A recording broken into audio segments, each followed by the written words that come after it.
Amos are wells రాసిన ఈ పద్యంలో అత్యంత శక్తివంతమైన ఆత్మీయ హెచ్చరిక మరియు ఆహ్వానము అందులో దాగి ఉంటున్నది.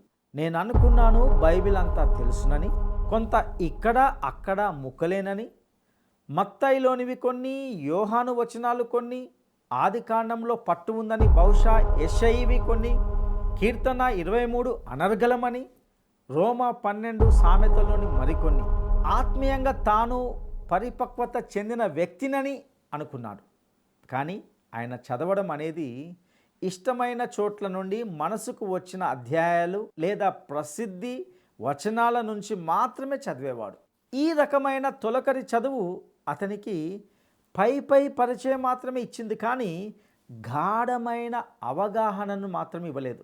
నిజముగా అర్థమైనది, క్రమముగా చదవడం పూర్తిగా భిన్నమైనది. బైబిల్ అంతటినీ చదవడము సంపూర్ణంగా విభిన్నమైనది. తర్వాత ఆయన పాఠకులను గట్టిగా ప్రేమతో గద్దిస్తున్నట్లుగా మాట్లాడతాడు.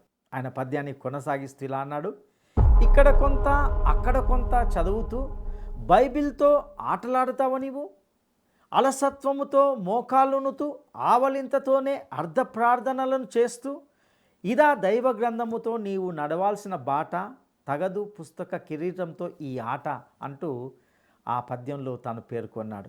నీకు నచ్చింది విరుచుకుంటూ, నీవు మెచ్చింది పంచుకుంటూ కాదు, విశాలమైన విస్తృతమైన ప్రశస్తమైన మార్గంలో బైబిల్తో పాటు సాగు ఆనందంతో మోకరిల్లి బైబిల్ అంతటిని చదువుతూ ఉండు. ప్రియులారా, దేవుని యొక్క వాక్యము ఖజానా.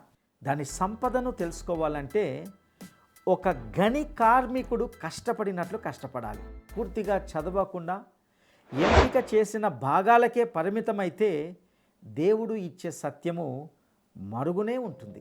సత్కార్యంగా దృఢంగా క్రమంగా బైబిల్ గ్రంథాన్ని చదివిన వారికి మాత్రమే ఆత్మీయ ఉల్లాసము, లోతైన జ్ఞానము, దేవుని హృదయముతో కలిసే ఆనందము లభిస్తుందని ఇక్కడ రచయిత సూచిస్తున్నాడు.